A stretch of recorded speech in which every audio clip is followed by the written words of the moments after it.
Mobile ಕೊಡೋದು ಈಗ video ನಮಸ್ತೆ ಅಭಿಮಾನಿಗಳೇ. ಇವತ್ತು ನೋಡಿ ಸುಮಾರು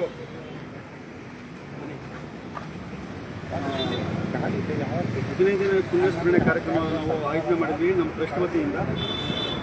ಸುಮಾರು ಒಂದು ಅರ್ಧ ಮಾತ್ರ ಹೂವು ಹಾಕ್ತಿದ್ದಾರೆ, ಇನ್ನು ಅರ್ಧ ಹೂವು ಆಚೆ ಬಂದಿದೆ. ಬ್ಯಾನರ್ಗೂ ನಮಗೆ ಹೂವು ಹೊಸ ಬ್ಯಾನರ್ ಹಾಕ್ಸೋಕ್ಕೂ ನಮಗೆ ಅವಕಾಶ ಮಾಡಿಕೊಟ್ಟಿಲ್ಲ. ಮತ್ತು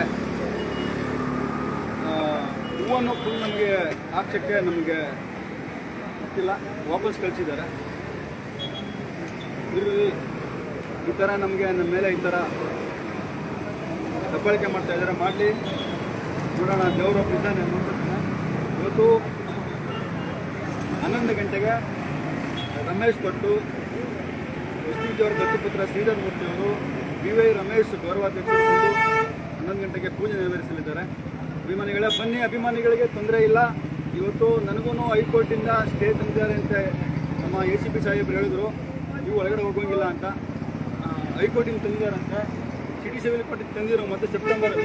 ಇವಾಗ ಇದಕ್ಕೆ ಸಿಟಿ ಸಿವಿಲ್ ಕೋರ್ಟಿಂದ ತಂದಿದ್ದಾರಂತೆ. ಇದು ಹೈಕೋರ್ಟಿಂದ ಪರವಾಗಿಲ್ಲ, ಹೈಕೋರ್ಟಿಂದ ತಂದಿದ್ದಾರಂತೆ. ಹಾಗಾಗಿ ಇಲ್ಲಿ ನೋಡಿ ಹೂವು ತಂದಿದ್ದಾರೆ. ಎಲ್ಲ ನಾವು ವಿಷ್ಣುಕಟ್ಟೆ ಅಲ್ಲಿ ಅಪ್ಪಾಜಿದ್ದಾರೆ, ಅಲ್ಲಿಗೆಲ್ಲ ಅಲ್ಲಿ ಕಳಿಸ್ತಾ ಇದ್ದೀವಿ. ಬರೀ ಆ ಮಂಟಪಕ್ಕೆ ಅರ್ಧ ಭಾಗ ಮಾತ್ರ ಡೆಕೋರೇಷನ್ ಮಾಡಿದ್ದಾರೆ ಅಂತ ಹೇಳಕ್ಕೆ ಇಷ್ಟಪಡ್ತೀನಿ. ಅಭಿಮಾನಿಗಳು ಬನ್ನಿ, ಆಲ್ರೆಡಿ ಇವಾಗ ಬಿಡ್ತಾ ಇದ್ದಾರೆ. ಅಭಿಮಾನಿಗಳನ್ನ ಒಂದು ನೋಡ್ಕೊಂಡು ಹೋಗಿ.